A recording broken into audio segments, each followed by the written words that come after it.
तो परमेश्वर के महान और अद्भुत अनुग्रह से ये समय एक बार फिर से परमेश्वर ने हमको दिया है कि हम उसके वचन से सीखने जा रहे हैं, उसके वचन से जानने और समझने जा रहे हैं। और एक ऐसा विषय मैं आज आप लोगों के बीच में रखने जा रहा हूं, जैसा कि मैंने आपको बताया कि उसके बारे में आपने कभी सपने में भी नहीं सोचा होगा कि वो विषय बाइबल के अंदर पाया जाता है।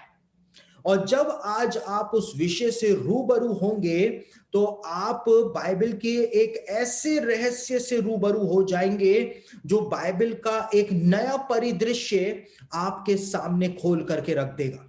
और आपको ये बात समझ में आएगी कि हम जितना बाइबल को समझते हैं, जितनी दूर तक हम बाइबल को समझने का प्रयास करते हैं, बाइबल रहस्यों का एक ऐसा खजाना है कि हम जितना बाइबल को समझते चले जाएं उतना ही हमको ऐसा लगेगा कि अभी तक तो हमने बाइबल को समझा ही नहीं।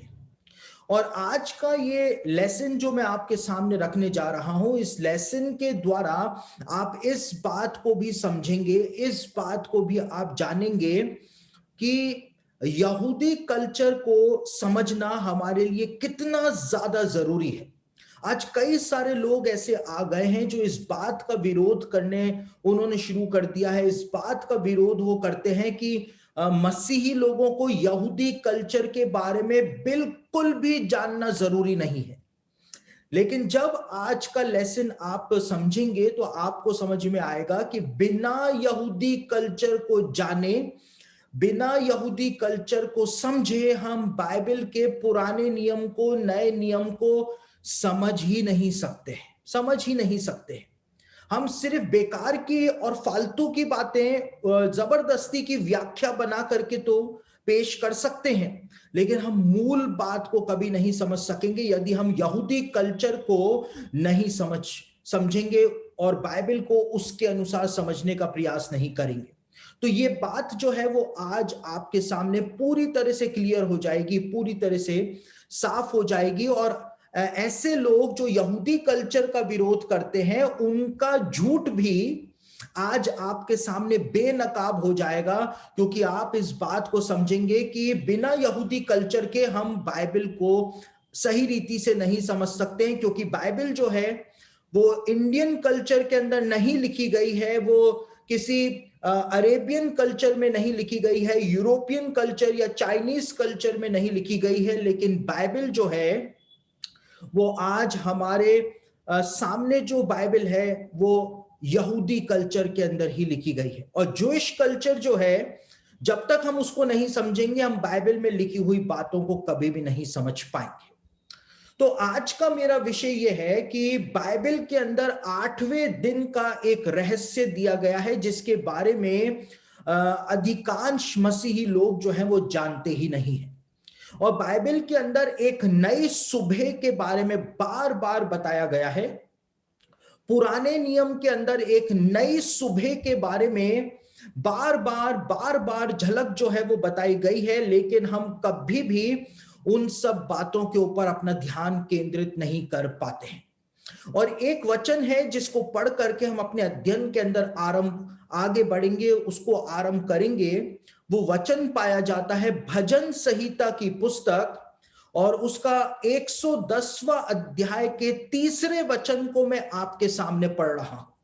और हिंदी की बाइबल में वो वचन पढ़ेंगे तो ट्रांसलेशन की गलती की वजह से वहां पर भाव जो है वो बदल चुका है हिंदी की बाइबल में, लेकिन ओरिजिनल हिब्रू की बाइबल में उस वचन को आप पढ़ेंगे या अंग्रेजी की बाइबल में भी यदि उस वचन को आप पढ़ेंगे तो एक नया भाव जो है वो निकल करके आपके सामने आ जाएगा। तो भजन संहिता 110 और उसके 3 वचन को मैं हिंदी में अनुवाद करके, अंग्रेजी बाइबल का वचन जो है उसको हिंदी में अनुवाद करके आपके सामने रख रहा हूं, आपको बता रहा हूं। यहां पर लिखा है, तेरी प्रजा के लोग तेरे पराक्रम के दिन स्वेच्छा बलि बनते हैं, भोर की गर्भ से पवित्रता की सुंदरता में तेरे पास तेरी जवानी की ओस है। यहां पर इस बात को लिखा हुआ है कि भोर की गर्भ से पवित्रता की सुंदरता में, भोर की गर्भ से, from the वूम of the morning, एक भोर के बारे में यहां पर चर्चा की गई है। एक सुबह के बारे में यहां पर बताया गया है कि एक सुबह ऐसी है, from the वूम of the morning, जो है भोर की गर्भ से पवित्रता की सुंदरता के अंदर यहां पर इस बात को लिखा गया है। बाइबल जो है वो यहां पर परमेश्वर के साथ भोर का कनेक्शन जो है वो हमारे सामने रख रही है।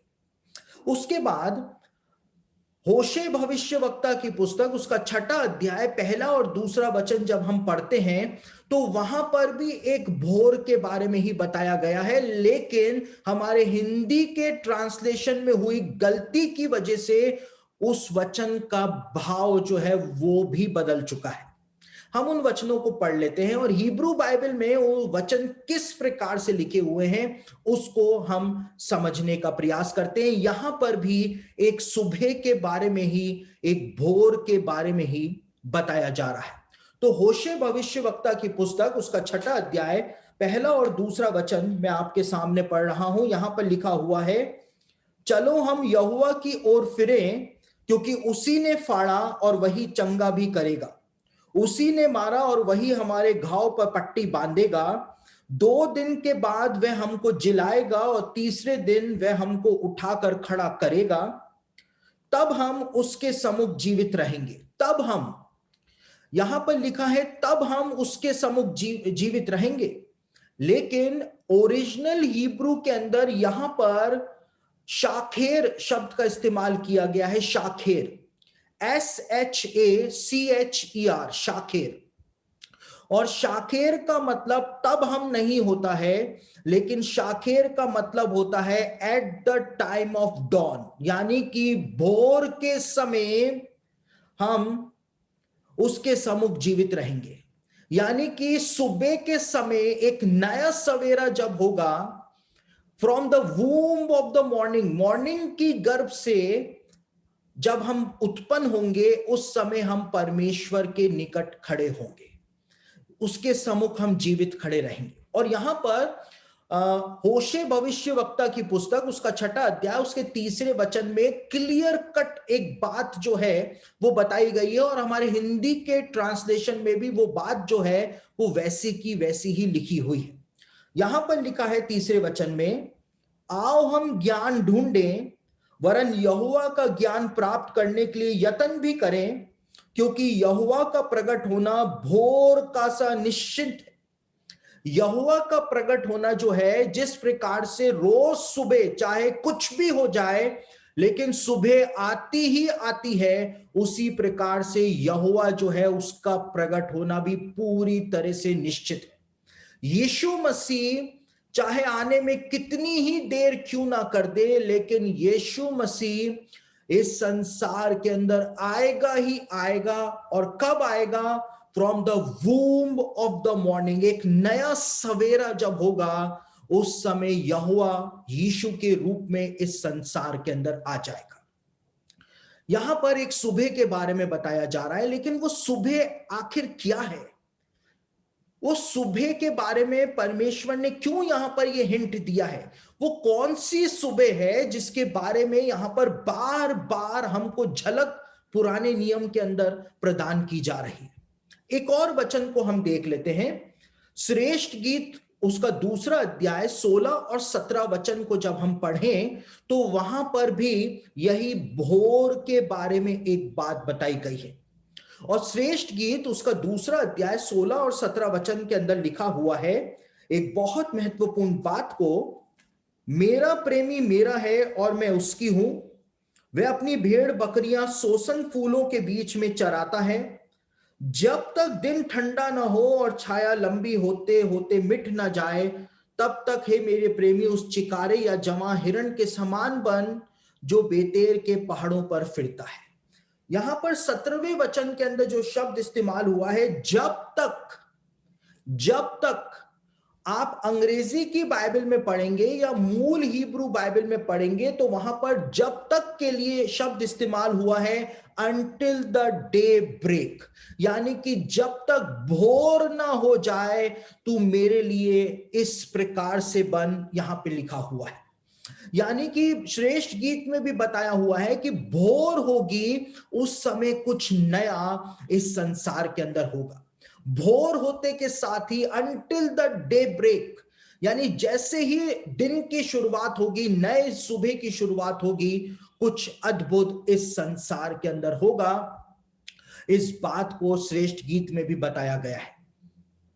साथ ही साथ भजन संहिता उसका 101 का 8वां वचन जब आप पढ़ेंगे, भजन संहिता उसका 101 का 8वां वचन पढ़ेंगे तो वहां पर भजनकार कहता है कि भोर ही भोर को मैं देश के सारे दुष्टों का सत्यानाश करूंगा।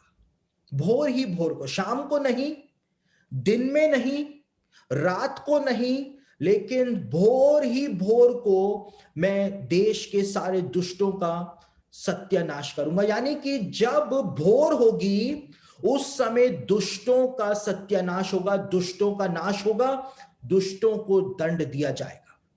तो एक भोर के बारे में यहां पर बताया जा रहा है, एक ऐसा रहस्य हमारे सामने रखा जा रहा है और परमेश्वर अपने वचन के अंदर क्लू जो है वो हमको दे रहा है कि एक नया सवेरा जो है वो आने पर है और एक नई शुरुआत जो है वो होने पर है। तो मैंने आपके सामने एक रहस्य को खोल करके रख दिया है। अब ये नया सवेरा क्या है और इस नए सवेरे में आखिर होगा क्या, और बाइबल के अंदर इस नए सवेरे from the वूम of the morning के बारे में आखिर क्या बताया गया है। प्रकाशित वाक्य के अंतिम अध्यायों के अंदर यूहन्ना ने वास्तव में लिखा क्या है, उन सब बातों को अब हम समझने जा रहे हैं।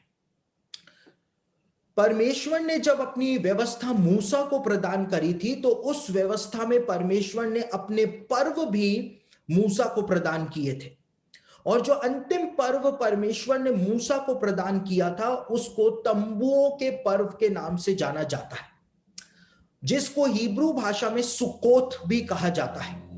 और अलग अलग पर्व जो परमेश्वर ने प्रदान किए थे, कुल 7 पर्व जो परमेश्वर ने प्रदान किए थे, इन 7 पर्वों के अंदर भविष्यवाणियां जो हैं वो कंसील हो रखी थी। और मेरा एक संदेश है यूट्यूब के ऊपर, परमेश्वर के पर्वों में छिपी हुई भविष्यवाणियां। यदि आप उस संदेश को सुने तो आपको 7 पर्वों के अंदर जो भविष्यवाणियां छिपी हुई हैं वो 7 की 7 पर्व आपको समझ में आ जाएंगे। लेकिन जो अंतिम पर्व जो 7वें महीने के 15वें दिन मनाने की आज्ञा परमेश्वर ने दी थी मूसा को, उसको तंबुओं के पर्व के नाम से जाना जाता है, सुकोत के नाम से जाना जाता है। और ये तंबुओं का पर्व एक ऐसा पर्व था जो 7 दिनों तक इजरायलियों के द्वारा मनाया जाता था। 7 दिनों तक इजरायली इस तंबुओं के पर्व को मनाया करते थे और उसके बाद ये तंबुओं का पर्व जो है वो खत्म हो जाया करता था। लेकिन आपको जान करके हैरानी होगी कि परमेश्वर ने एक 8वां पर्व भी इजराइल को मूसा के द्वारा प्रदान किया था, जिसके बारे में किसी को भी पता नहीं है, लेकिन यहूदी लोग आज की तारीख में भी उस 8वें पर्व को मानते हैं और मनाते हैं।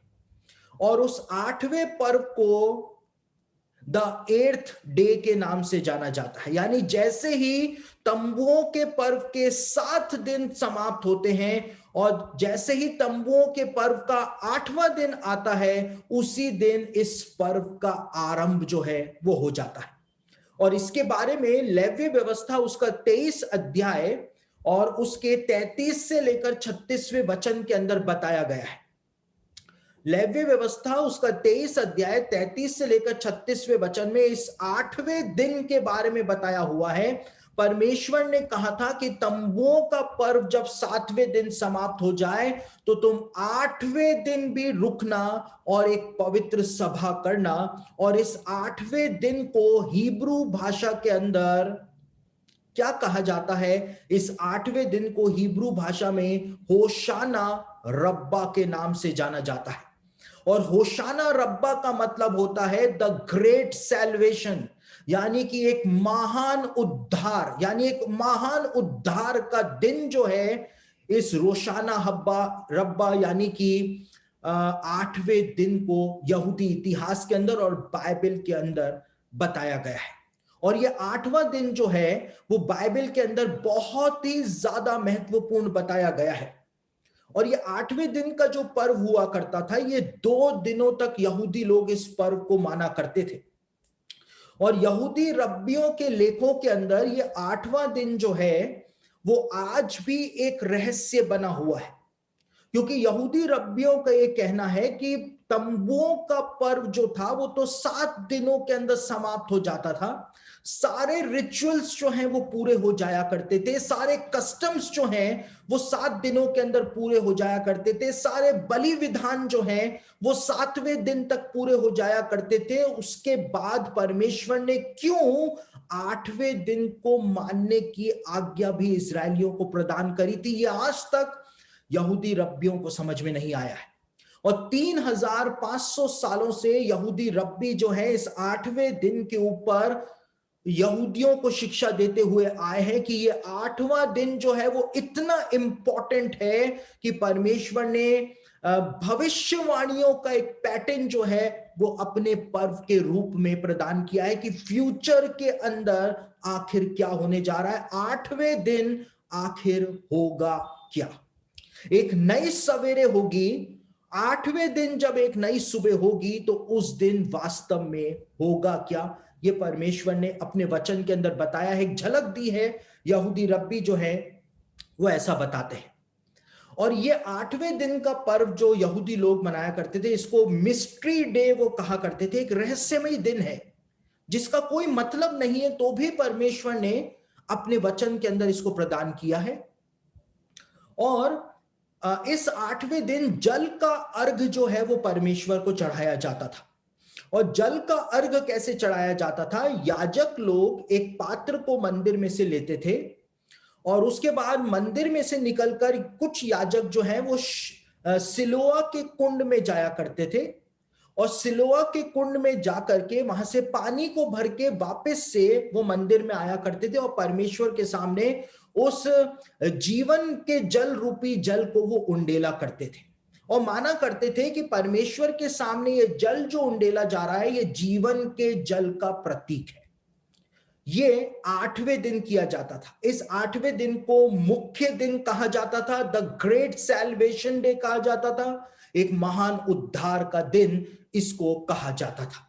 जिस समय याजक लोग ये जल का अर्घ परमेश्वर के सामने चढ़ाते थे, ये 8वें दिन, उस समय जब याजक लोग ये जल को उंडेला करते थे, वो मानते थे कि ये जीवन का जल जो अनंत जीवन के अंदर हमको मिलेगा, उसके प्रतीक के रूप में यहोवा के सामने उंडेला जा रहा है। तो पीछे जितने भी इजरायली मंदिर के बाहर खड़े रहते थे, लेवी लोग खड़े रहते थे, याजक लोग मंदिर के अंदर होते थे, वो यशाया उसका 12 अध्याय को भजन के रूप में गाना शुरू कर देते थे और यशाया उसका 12 अध्याय को भजन के रूप में इजरायली गाया करते थे। और जल का अर्घ जो है, जीवन के जल का अर्घ जो है वो 8वें दिन, मुख्य दिन जो है वो परमेश्वर के सामने चढ़ाया जाता था। और आपको जान करके हैरानी होगी कि यूहन्ना रचित सुसमाचार उसका 7 अध्याय और उसके 37 और 38 वचन को जब आप पढ़ेंगे तो यूहन्ना रचित सुसमाचार उसका 7 अध्याय 37 और 38 वचन में लिखा है कि अंतिम दिन जो कि मुख्य दिन था, यानी यीशु मसीह तंबुओं का पर्व मनाने के लिए यरूशलेम के अंदर आया हुआ था और वहां पर लिखा है कि जो अंतिम दिन था, जो कि मुख्य दिन था, यानी यही 8वां दिन जो था, जिस समय जल का अर्घ यहोवा के सामने चढ़ाया जाता था, जिस समय जीवन के जल के प्रतीक के रूप में उस जल को उंडेला जाता था, उसी समय मुख्य दिन यीशु ने पुकार करके कहा। यानी कि जब याजक मंदिर के अंदर उस शिलोआ के कुंड के पानी को उंडेल रहे थे यहोवा के सामने, और उस पानी को वो जीवन का जल मान करके उंडेल रहे थे, उसी समय यीशु ने पुकार करके कहा कि जो कोई मेरे पास आएगा उसके हृदय से जीवन के जल की नदियां जो हैं वो फूट निकलेंगी। तो यीशु ने पर्व के मुख्य दिन 8वें दिन ही ये वचन क्यों बोला? इसलिए बोला क्योंकि मंदिर के अंदर वही रिचुअल जो था वो किया जा रहा था, उसको निभाया जा रहा था। इसी वजह से यीशु ने इस वचन को लोगों के सामने कहा था, और यहूदी लोग जो थे वो समझ रहे थे कि यीशु आखिर क्या बात खुद के विषय में बोल रहा है, वो समझ रहे थे। तो यीशु ने भी 8वें दिन के लिए कहा था कि जीवन का जल मैं मेरे पास आने वालों को दूंगा, लेकिन कब दूंगा? 8वें दिन वो जीवन का जल मैं दूंगा, 8वें दिन दूंगा। देखिए, मैं एक बात आपको बताऊं, सब ध्यान से सुने, जिन बेचारों को नींद आ रही है वो भी बहुत ध्यान से सुने। यीशु ने कहा था कि 8वें दिन जीवन का जल मैं मेरे पास आने वालों को दूंगा, क्योंकि मुख्य दिन, पर्व के मुख्य दिन यानी 8वें दिन यीशु ने इस बात को पुकार करके कहा था, और 8वें दिन ही यीशु का पुनरुत्थान हुआ था। कैसे 8वें दिन हुआ था? यीशु को जब क्रूस पे चढ़ाया गया, उसके बाद सबत का दिन था जो कि 7वां दिन था, और 7वें दिन के बाद सप्ताह का पहला दिन जो होता है, संडे जो होता है, वो पहला दिन भी होता है और वो 8वां दिन भी होता है। अगर उसको पहला दिन माना जाए तो वो पहला दिन है सप्ताह का, संडे, और वैसे उसको सीक्वेंस में लिया जाए तो वो 8वां दिन भी बन जाता है। तो यीशु का पुनरुत्थान जो था वो 3 दिनों के बाद सप्ताह के पहले दिन, रविवार के दिन तो हुआ ही था, लेकिन दूसरे दृष्टिकोण से यीशु का पुनरुत्थान जो था वो 8वें दिन भी हुआ था। सबत का दिन 7वां दिन, और उस सबत के दिन आने वाला जो रविवार था, सबत के दिन के बाद आने वाला जो रविवार था, वो अपने आप ही 8वां दिन बन जाता है। तो जो प्रॉमिस यीशु ने करा था कि मैं 8वें दिन जीवन का जल जो है वो मेरे पास आने वालों को दूंगा, वो प्रॉमिस जो था वो यीशु ने उसी समय पूरा भी करके दिखा दिया था।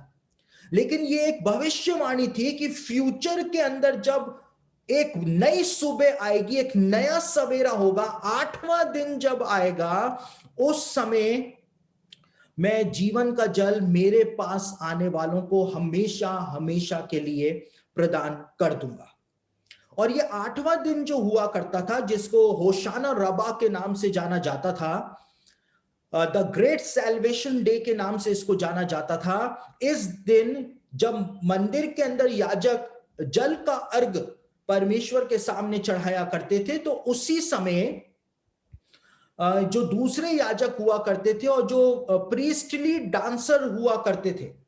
देखिए, आज कई सारे ऐसे भी लोग आ गए हैं जो कहते हैं कि कलीसिया के अंदर नाचना नहीं चाहिए, है ना, ये तो सब बेकार की बातें हैं। बाइबल की बातों को लेकर के विवाद सिर्फ वो लोग करते हैं जिनको यहूदी कल्चर के बारे में कुछ भी नहीं पता है, क्योंकि लेवी लोग जब 10 तार वाली वीणा बजाया करते थे तो हजारों की संख्या में लेवी ऑर्केस्ट्रा हुआ करता था, लेवियों की क्वायर हुआ करती थी जो परमेश्वर के स्तुति और आराधना के भजन मंदिर के अंदर गाया करती थी। लेकिन यहूदी जो मंदिर था उसके अंदर कई सारे याजक थे जिनको महायाजक के द्वारा अपॉइंट किया जाता था, जो प्रीस्टली डांसर्स हुआ करते थे, यानी याजकीय नर्तक वो हुआ करते थे। और जब लेवियों की क्वायर जब परमेश्वर की स्तुति आराधना के भजन गाया करती थी, तो ये डांसर जो हुआ करते थे, प्रीस्टली डांसर, ऐसे नहीं कि सड़क से उठ के कोई भी आ गया, लेकिन प्रीस्टली डांसर जो हुआ करते थे वो पवित्रता से शोभायमान हो करके और मंदिर के अंदर परमेश्वर के सामने वो डांस किया करते थे, झूमा करते थे। देखिए, आजकल के नृत्य में जो कलीसियाओं के अंदर हो रहा है और जो मंदिर के अंदर याजकों का नृत्य जो हुआ करता था, उसमें भी जमीन आसमान का फर्क है। आज के हमारे डांसर जो हैं कलीसियाओं के, वो शादियों में, पार्टियों में जो नृत्य करते हैं डीजे पर, वही नृत्य जो है वो करते हैं आराधना स्तुति के अंदर, वही सारे स्टेप्स। तो ऐसे वाले डीजे वाला डांस जो हुआ करता था वो मंदिर के अंदर नहीं किया जाता था, ये भी मैं यहां पर क्लियर कर दूं। उनका एक अलग प्रकार का नृत्य हुआ करता था जो शालीनता से भरा हुआ होता था। वो कोई छिछोरा नृत्य नहीं हुआ करता था, लेकिन शालीनता से भरा हुआ नृत्य हुआ करता था। और इसीलिए महायाजक द्वारा ऐसे डांसर्स, प्रीस्टली डांसर्स जो हुआ करते थे, उनको अपॉइंट किया जाता था ताकि पवित्रता से शोभायमान हो करके वो यहोवा के सम्मुख स्तुति और आराधना के समय नाच सके। तो जिस समय ये प्रीस्टली डांसर्स मंदिर के अंदर नाचते थे, तो ये अपने हाथ के अंदर आग की छड़ियां लेकर के नाचा करते थे, और ये आग की छड़ियों को इस प्रकार से हिला हिला करके नाचा करते थे जिससे आग के जो घेरे हैं वो हवा में बनते हुए दिखाई दिया करते थे। और ये क्यों नाचा करते थे इस प्रकार से? जिस समय जल का अर्घ दिया जाता था कि जीवन का जल उंडेला जा रहा है, उसी समय ये आग के घेरे क्यों बनाए जाते थे? क्योंकि इस 8वें दिन को यहूदी इतिहास के अंदर जगत की ज्योति का दिन कहा जाता था, जगत की ज्योति का दिन। और यही वो कारण था कि इसी दिन, पर्व के मुख्य दिन, जब यीशु ने अपने पास आने वालों को पुकार करके कहा कि मैं तुमको जीवन का जल दूंगा, यीशु उस रिचुअल के बारे में ही बात कर रहा था। लेकिन इसी दिन, इसी 8वें दिन यीशु ने यूहन्ना रचित सुसमाचार उसका 8 अध्याय और उसके 12वें वचन के अंदर भी इसी दिन यीशु ने कहा कि जगत की ज्योति मैं हूं। क्यों यीशु ने 8वें दिन इस बात को कहा? क्योंकि यह 8वां दिन जो था, इसको जगत की ज्योति का दिन माना जाता था, मसीह का दिन इसको माना जाता था, क्योंकि मसीह जगत की ज्योति है, वो दिन माना जाता था। और इसीलिए यीशु ने इसी दिन अपनी पहचान यहूदियों के सामने जाहिर कर दी थी कि जगत की ज्योति जो है वो मैं हूं। यीशु ने इस बात को बोल दिया था। उसके बाद ये मैंने आपको बताया कि ये 8वें दिन का पर्व जो हुआ करता था, जो तंबुओं के पर्व के 7 दिन के बाद जो 8वां दिन आता था, उसमें यहूदी लोग आज भी इसको मनाते हैं। ये पर्व जो है वो 2 दिनों तक चला करता था। और ये दोनों दिन जो है, यानी 8वां और 9वां दिन जो है, ये 8वां दिन ही माना जाता था। उसको 8वां और 9वां नहीं माना जाता था, लेकिन उसको 8वां दिन ही माना जाता था। और इस 8वें दिन के दूसरे भाग को एक और हिब्रू नाम से जाना जाता था, और वो हिब्रू नाम है शिमीनी अस्तेरेत। शिमीनी अस्तेरेत। और ये शिमीनी अस्तेरेत का मतलब होता है कंक्लूडिंग डे, यानी कि निष्कर्ष का दिन जो है वो अब आ चुका है। कौन से निष्कर्ष का? जो 7 दिनों तक तंबुओं का पर्व चला, उसके निष्कर्ष का समय जो है, उन भविष्यवाणियों के निष्कर्ष का समय जो है वो अब आ चुका है। और इस दिन को, इस 8वें दिन को अनंतता का प्रतीक भी माना जाता था, अनंत जीवन का प्रतीक भी माना जाता था। और यहूदी रब्बियों के द्वारा, या जूइश सेजेस जो हुआ करते थे, ज्ञानी पुरुष जो हुआ करते थे, इस 8वें दिन, दोनों दिन यहूदी लोगों को जब पवित्र सभा होती थी तो अनंतता की शिक्षा उनको प्रदान किया करते थे। और आने वाला संसार जो है, जो परमेश्वर का राज्य है, उस आने वाले संसार को हिब्रू भाषा में ओलाम हाबा के नाम से जाना जाता है। ओलाम हाबा। और ओलाम हाबा का मतलब होता है आने वाला संसार। और इस ओलाम हाबा की शिक्षा जो है वो भी इस 8वें दिन यहूदियों को पवित्र सभा के दौरान, यहूदियों के जो गुरु होते थे, याजक होते थे, या महायाजक जो होता था, उसके द्वारा प्रदान की जाती थी। और आज यहूदी रब्बी जो है वो यहूदियों को 8वें दिन यही शिक्षा जो है वो प्रदान करते हैं कि अनंत जीवन जो होगा वो कैसा होगा, और जब परमेश्वर का राज्य आ जाएगा तो उस समय क्या होगा। साथ ही देखिए, मेरी बातों को बहुत ध्यान से आप सुनते हुए चलें, क्योंकि आगे जब मैं रहस्य का खुलासा करना शुरू करूंगा तो ये सारी बातें जो आप अभी सुनते हुए चल रहे हैं ये प्रैक्टिकल होकर के आपके सामने आनी शुरू हो जाएंगी। ये दिन जो है 8वां दिन जो है इसके लिए यहूदी इतिहास के अंदर माना जाता रहा है 3500 सालों से कि ये 8वां दिन जो होगा इसमें दुष्टों का पुनरुत्थान होगा, धर्मियों का नहीं।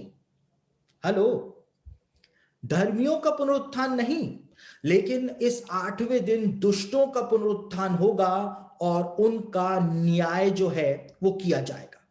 तो 8वें दिन एक नया सवेरा होगा, एक नई सृष्टि का आरंभ होगा, यहोवा का प्रकट होना होगा, सब कुछ होगा, लेकिन दुष्टों का पुनरुत्थान जो है वो भी इसी दिन होगा, 8वें दिन होगा और उनका न्याय जो है वो किया जाएगा।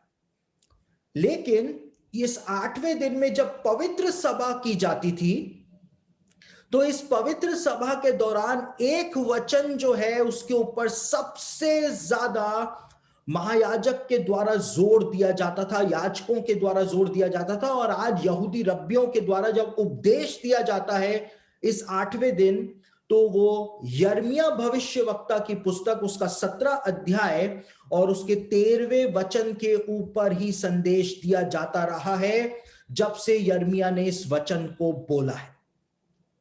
और यिर्मयाह उसका 17 अध्याय और उसके 13वें वचन के अंदर जीवन के जल के विषय में तो बताया ही गया है, लेकिन एक और बहुत महत्वपूर्ण बात लिखी हुई है। हम उस वचन को पढ़ लेते हैं। हे यहोवा, हे इज़राइल के आधार, जितने तुझे छोड़ देते हैं वे सब लज्जित होंगे। जो तुझसे भटक जाते हैं उनके नाम भूमि ही पर लिखे जाएंगे, क्योंकि उन्होंने बहते जल के सोते यहोवा को त्याग दिया है। यहां पर लिखा है कि जिन्होंने बहते जल के सोते को यहोवा को त्याग दिया है उनके नाम जो हैं वो भूमि के ऊपर ही, मिट्टी के ऊपर ही लिखे जाएंगे।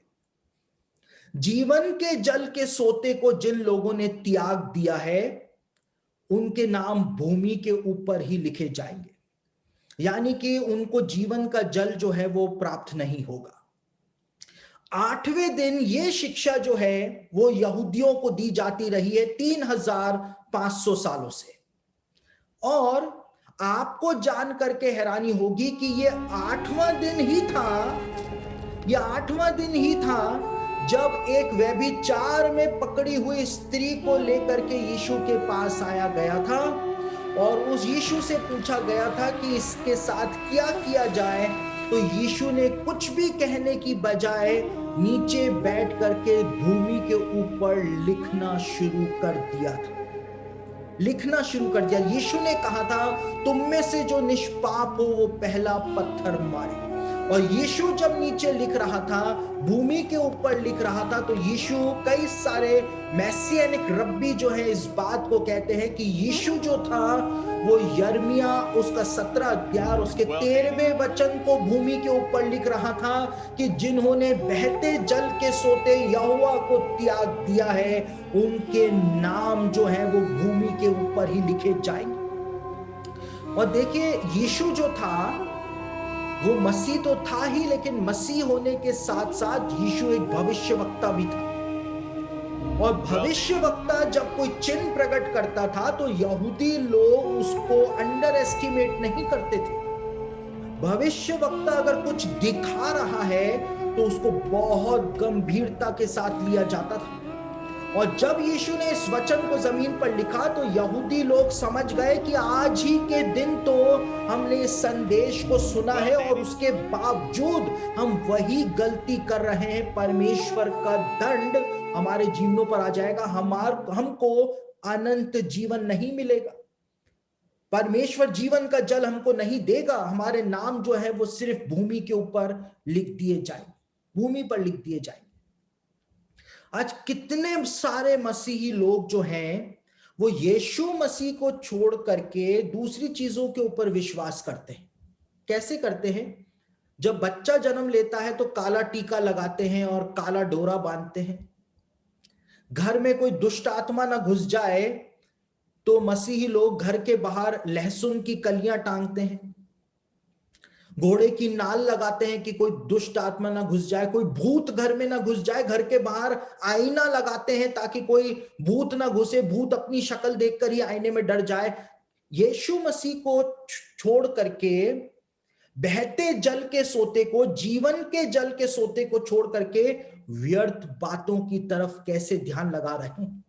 और मसीही लोगों की सोच जो है वो आज कब्रिस्तान तक ही सीमित हो रखी है, और इसीलिए उनके नाम भूमि के ऊपर ही लिखे हुए, कब्रों के पत्थरों पर ही उनके नाम लिखे हुए हैं, क्योंकि उनकी सोच जो है वो वहीं तक ही सीमित हो रखी है, वहीं तक ही सीमित हो रखी है। अनंत जीवन के बारे में कोई सोच नहीं रहा है। परमेश्वर को पूरे जीवन जो है वो ठुकराते हुए चलते हैं, और फिर कुछ गलत उनके साथ हो जाता है तो कहते हैं कि परमेश्वर ने हमारी मदद क्यों नहीं की। परमेश्वर सिर्फ उनकी मदद करता है जो परमेश्वर के साथ साथ चलते हैं, जो परमेश्वर को अपने सम्मुख जान करके चलते हैं। परमेश्वर सिर्फ उनकी मदद करता है, डिवाइन प्रोटेक्शन देता है। परमेश्वर के पास बहुत सारा काम है। जो परमेश्वर को ठट्टों में उड़ाता है, परमेश्वर उसकी तरफ भी ध्यान नहीं देता है। तो यहूदी लोगों ने जब यीशु को यह वचन लिखते हुए देखा भूमि पर, तो वो समझ गए कि भविष्यवक्ता जो है वो हमको एक सत्य से रूबरू करा रहा है। वो हमको आईना दिखा रहा है कि अभी तुम ये वचन सुन के आए हो और उसके बावजूद तुम दूसरे के ऊपर दोष लगा रहे हो। तुम्हारे जीवन के अंदर भी तो वैसे ही पाप जो है वो भरे पड़े। यीशु की बात को यहूदियों ने पूरी तरह से समझ लिया था, उसको बिल्कुल भी हल्के में यहूदियों ने उस बात को नहीं लिया था। अब ये 8वां दिन जो था, इस 8वें दिन को आज की तारीख में भी एक रिचुअल यहूदियों का होता है। यहूदी लोग इस 8वें दिन से ही उत्पत्ति पहला अध्याय, उसके पहले वचन को पढ़ना प्रारंभ करते हैं, और मूसा की जो 5 किताबें हैं उनके अलग अलग सेक्शंस वो पूरे साल पढ़ते हैं, और ये 8वें दिन आकर के व्यवस्था विवरण के अंतिम वचन तक वो पूरी व्यवस्था जो है वो पढ़ लेते हैं।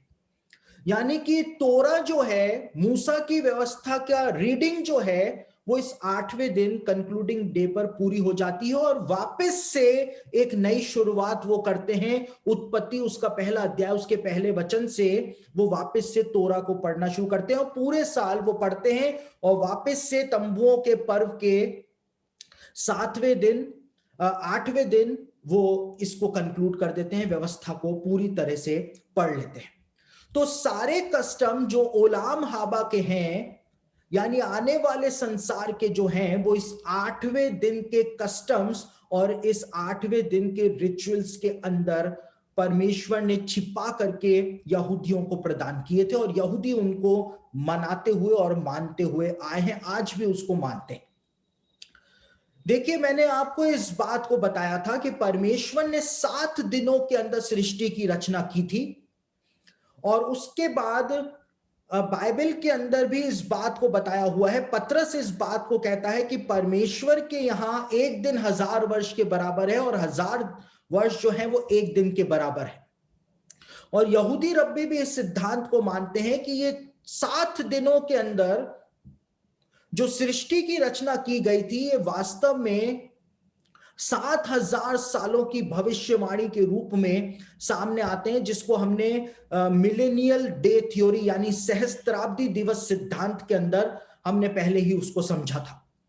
और इसीलिए ऐसा माना जाता है कि जब मानव इतिहास के 6000 साल पूरे हो जाएंगे तो उसके बाद मसीह का आना होगा, और जब मसीह आएगा तो उसका 1000 साल का शासन जो है वो पृथ्वी के ऊपर स्थापित हो जाएगा, और इस प्रकार से 7000 सालों का समय जो है वो पूरा हो जाएगा, और वो भविष्यवाणी जो सृष्टि के 7 दिनों की भविष्यवाणी थी, वो भविष्यवाणी जो है वो पूरी हो जाएगी। और हम प्रकाशित वाक्य में भी इस बात को देखते हैं कि जैसे ही मानव इतिहास के 6000 साल पूरे होंगे, तो प्रकाशित वाक्य उसके 19वें अध्याय के अंदर बताया हुआ है कि यीशु मसीह अपनी स्वर्गीय सेना के साथ इस संसार के अंदर आ जाएगा, और उसका 1000 साल का शासन जो है वो स्थापित हो जाएगा।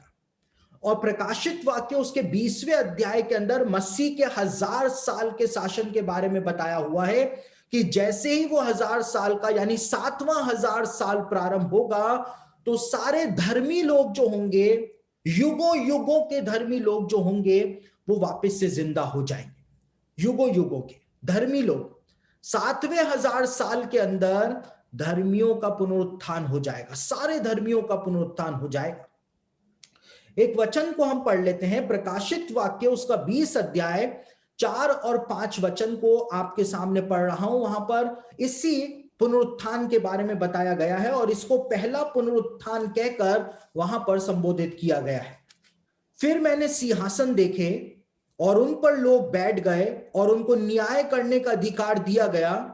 मैंने उनकी आत्माओं को भी देखा जिनके सिर यीशु की गवाही देने और परमेश्वर के वचन के कारण काटे गए थे, और जिन्होंने ना उस पशु की और ना उसकी मूर्ति की पूजा की थी और ना उसकी छाप अपने माथे और हाथों पर ली थी, वे जीवित होकर मसीह के साथ 1000 वर्ष तक राज्य करते रहे। जब तक ये 1000 वर्ष पूरे ना हुए तब तक शेष मरे हुए ना जी उठे। यह तो पहला पुनरुत्थान है। यह तो पहला पुनरुत्थान है, दूसरा पुनरुत्थान नहीं है।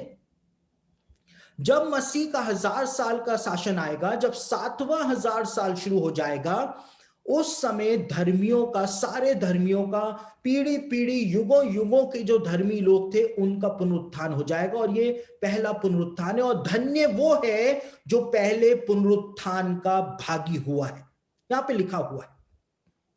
लेकिन ये 7वें 1000 साल के बाद जो 8वां 1000 साल शुरू होगा, यानी द 8th डे, शिमेनी अस्रेत जो है, जब वो शुरू होगा, द ग्रेट सैल्वेशन डे शुरू होगा, 8वां दिन जब शुरू होगा, यानी 8वां 1000 साल जब शुरू होगा, तो मैंने आपको बताया यहूदी लोग इस बात को मानते हुए आए हैं कि दुष्टों का पुनरुत्थान और उनका न्याय जो है वो 8वें दिन होगा, यानी 8वें 1000 साल में होगा।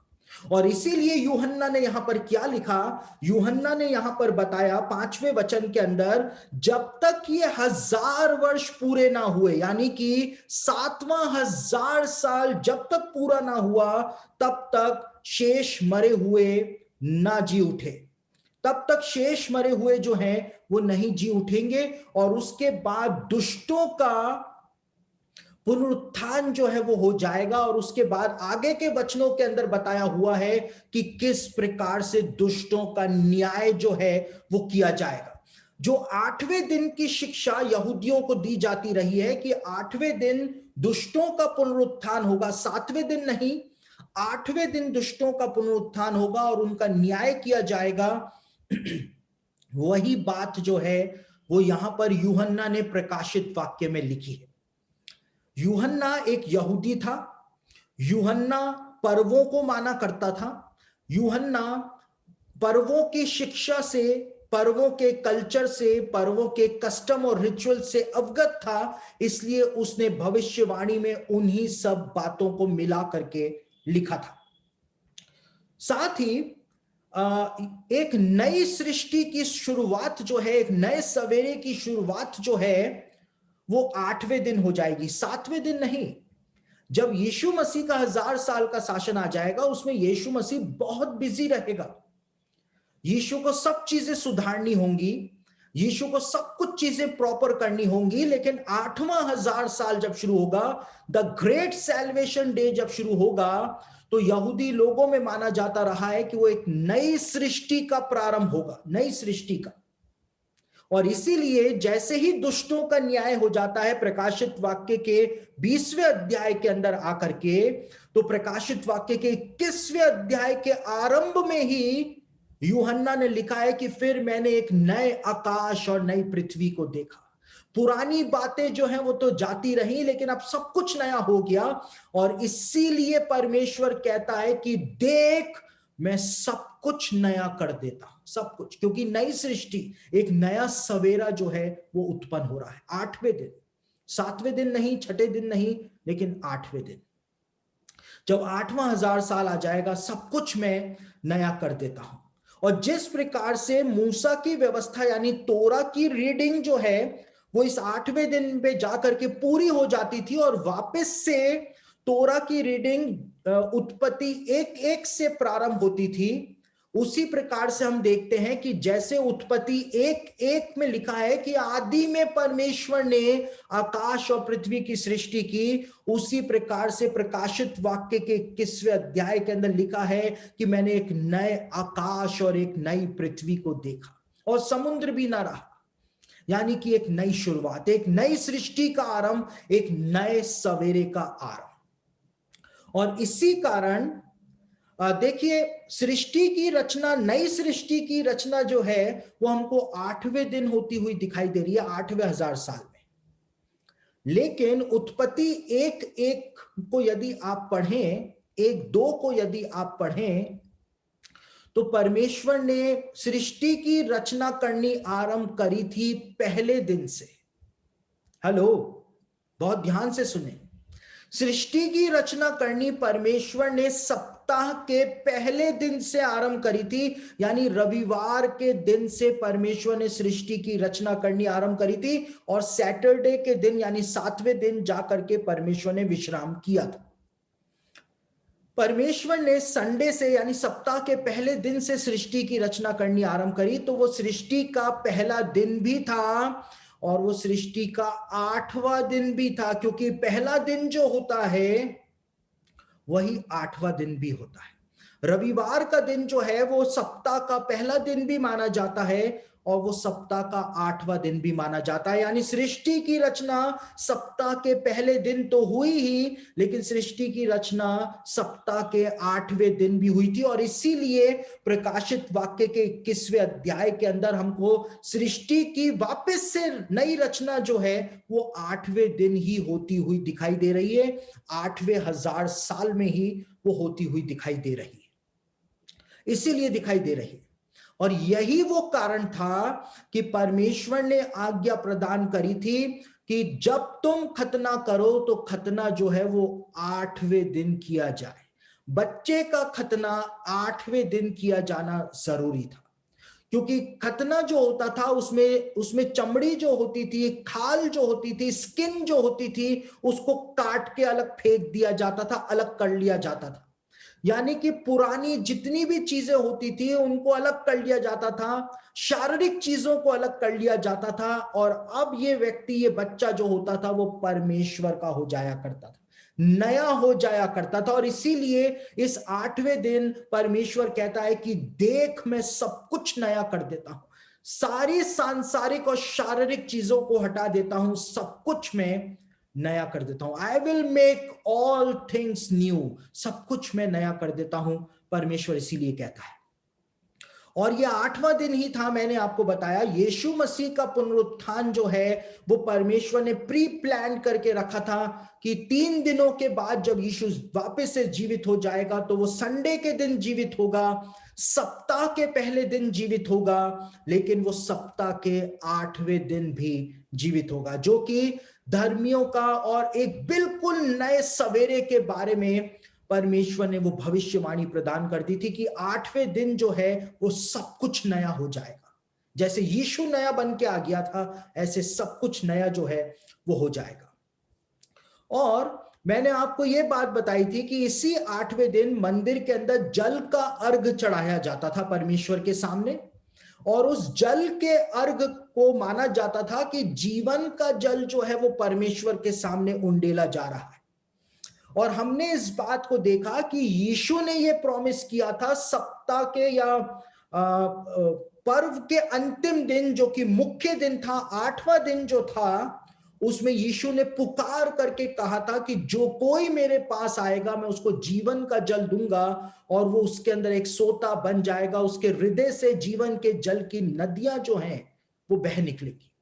8वें दिन का प्रॉमिस था यीशु का कि 8वें दिन यीशु मसीह जो है अपने लोगों को जीवन का जल प्रदान कर देगा। और यहां पर हम देखते हैं कि जब सब कुछ हो जाता है तो उसके बाद प्रकाशित वाक्य के 22वें अध्याय में इसी कारण यूहन्ना कहता है कि फिर मुझे जीवन के जल की एक नदी जो है वो बहती हुई दिखाई दी। 8वां दिन जब आ गया तो मुझको जीवन के जल की नदी जो है वो बहती हुई दिखाई दे रही थी। इसलिए दे रही थी क्योंकि 8वें दिन का ही तो प्रॉमिस था कि 8वें दिन में जीवन का जल जो है वो अपने लोगों को प्रदान कर दूंगा। और ये 8वां दिन जो होता था, इसमें प्रीस्टली डांसर्स जो नाचा करते थे आग की छड़ियां लेकर के, क्योंकि इस 8वें दिन को जगत की ज्योति का दिन माना जाता था, कहा जाता था। उसी प्रकार से प्रकाशित वाक्य के अंदर लिखा हुआ है 8वें दिन के बारे में कि उस नगर में सूर्य और चांद के उजियाले का कोई भी प्रयोजन नहीं है, क्योंकि परमेश्वर के तेज से उसमें उजियाला हो रहा है और मेमना उसका दीपक है। यानी कि जगत की ज्योति के द्वारा ही अब परमेश्वर के लोगों के ऊपर प्रकाश जो है वो पहुंच रहा है। 8वें दिन की थीम जो है वो प्रकाशित वाक्य के अंदर यूहन्ना के द्वारा प्रदान की गई थी। 8वें दिन जो सब कुछ हमने सीखा वो सारा कंक्लूजन जो है वो प्रकाशित वाक्य के अंदर हमको दिखाई दे जाता है। और इसी कारण मैंने आपको कहा था कि यदि हम यहूदी कल्चर को नहीं समझेंगे, यहूदी कल्चर को हम नहीं पढ़ेंगे, तो हम कभी भी बाइबल को समझ ही नहीं सकते हैं, क्योंकि ये सारी बातें उसी कॉन्टेक्स्ट के अंदर लिखी गई, उसी कॉन्टेक्स्ट में। अब मूर्ख हैं वो लोग जो इस बात को कहते हैं कि मसीहों को यहूदी कल्चर को पढ़ने तक की, समझने तक की जरूरत नहीं है। यदि हम उसको नहीं समझेंगे तो फिर कैसे हम बाइबल के इन रहस्यों को समझ पाएंगे जो हमारे आत्मिक जीवन को और अपलिफ्ट कर देते हैं। और इसीलिए एक नए सवेरे की बात बताई गई है। ये नया सवेरा जो है from the womb of the morning जो है कि यहोवा का आना भोर का सा निश्चित है। At the time of dawn जो है या अंटिल द डे ब्रेक जो है, भोर ही भोर को मैं देश के सब दुष्टों का सत्यानाश करूंगा। यानी कि दुष्टों का न्याय भोर के समय जो है वो ये 8वें दिन की भोर के बारे में बाइबल के अंदर बताया गया है। 8वें हजार साल में जब दुष्टों का पुनरुत्थान होगा, उनकी करनी का फल उनको दिया जाएगा। बाइबल इस नई सवेरे के बारे में बताती है। एक नया सवेरा आ जाएगा, एक नई सुबह आ जाएगी, और जब ये नया सवेरा आ जाएगा, एक नई भोर आ जाएगी, तो उस समय हम लोग जो होंगे, जो परमेश्वर के राज्य में होंगे, हम भी इस नई भोर के अंदर भोर के तारे बन जाएंगे। जैसे भोर के तारे जब सृष्टि की रचना परमेश्वर कर रहा था तो वो आनंद से जय जयकार कर रहे थे, उसी प्रकार से हम लोग उस जगह पर आ जाएंगे और अब हम लोग भोर के तारे बन जाएंगे। और जब नई सृष्टि की रचना हमारी आंखों के सामने हो रही होगी तो हम भी परमेश्वर के लिए जय जयकार के नारे उस समय लगा रहे होंगे। तो ये 8वें दिन का रहस्य है जो बाइबल के अंदर बताया हुआ है। और इस 8वें दिन के रहस्य को एक भविष्यवाणी यहूदी रब्बी मानते हुए आए हैं 3500 सालों से, और आज की तारीख में भी यहूदी लोग इस 8वें दिन को मनाते हैं। और ये 8वां दिन जो है इसको द ग्रेट सैल्वेशन डे कहा जाता है, क्योंकि जितने भी प्रोमिसेस परमेश्वर ने अनंत जीवन के लिए दिए हैं, उन सारे प्रोमिसेस की पूर्ति जो है इस 8वें हजार साल में 8वें दिन में परमेश्वर पूरी कर देगा।